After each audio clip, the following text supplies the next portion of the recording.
साथियों, जब ये घोषणा मीडिया के माध्यम से, और मैं सिर्फ उन बातों को रखना चाहता हूं जो पब्लिक डोमेन में है, काफ़ी कुछ ऐसी बातें हैं जो हम सबको जानकारी में नहीं है, लेकिन जो पब्लिक डोमेन में है उसको देखकर लगता है कि बहुत से सवाल खड़े हुए हैं। अमेरिका का 2 दिन पहले कहना कि it is none of our business,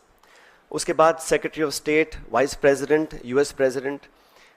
सबसे पहले घोषणा करते हैं कि सीज़फायर हो रहा है, उसके बाद पाकिस्तान और भारत भी सीज़फायर का ऐलान करते हैं।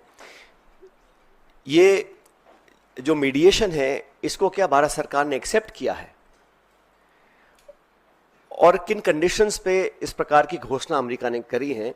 ये बहुत बड़ा सवाल है। उसमें कश्मीर का जिक्र किया गया है। सेक्रेटरी ऑफ स्टेट ने बोला है कि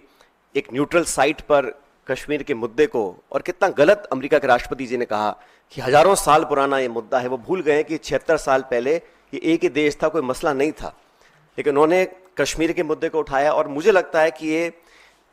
इंडिया पाकिस्तान को हाइफनेट करने की एक दोबारा कोशिश की गई है। आईएमएफ का बेल आउट करना,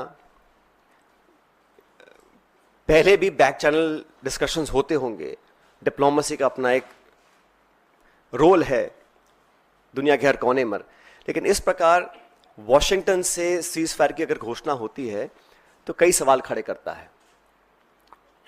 भारतीय थल सेना के पूर्व जनरल्स ने भी जो बातें बोली हैं उस पर भी हमको ध्यान देना चाहिए।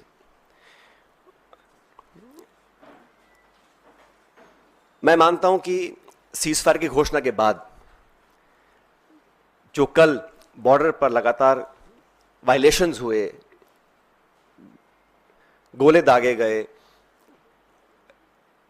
ये उस विश्वसनीयता को खत्म करता है। अगर सीज़फायर हुआ है, अनाउंस हुआ है, दोनों पक्षों ने, डीजीएमओज ने बात कर सीज़फायर की घोषणा करी है, उसके तुरंत बाद रात भर जो खबरें हमें देखने को मिली हैं उसमें निरंतर वायलेशंस हुए हैं सीज़फायर के। इसलिए मैं मानता हूं कि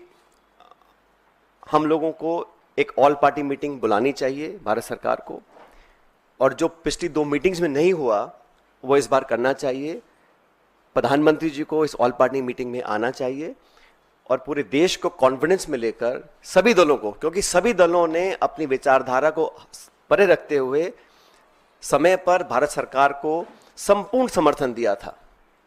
और जो ऑल पार्टी मीटिंग्स बुलाई गई उसमें प्रधानमंत्री जी नहीं आ पाए थे। तो एक और ऑल पार्टी मीटिंग बुलानी चाहिए जिसमें वो सबको कॉन्फिडेंस मिले, सब पॉलिटिकल पार्टीज को और देश को कॉन्फिडेंस मिले कि सीज़फायर हुआ है, किन शर्तों पर हुआ है, और अगर सीज़फायर की घोषणा के तुरंत बाद रात भर पाकिस्तान गोलाबारी कर रहा है, सरहद पर मोटर फायर कर रहा है, तो उनकी विश्वसनीयता पर कब तक विश्वास किया जा सकता है, और क्या गारंटीज हैं कि भविष्य में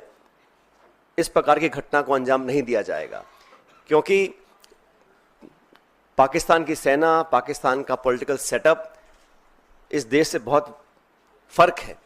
तो वहां पर क्या अश्योरेंसेस हैं, क्या गारंटीज हैं, और क्या विश्वसनीयता बची है कल की ढेर सारी वायलेशंस के बाद, ये एक बहुत बड़ा सवाल है।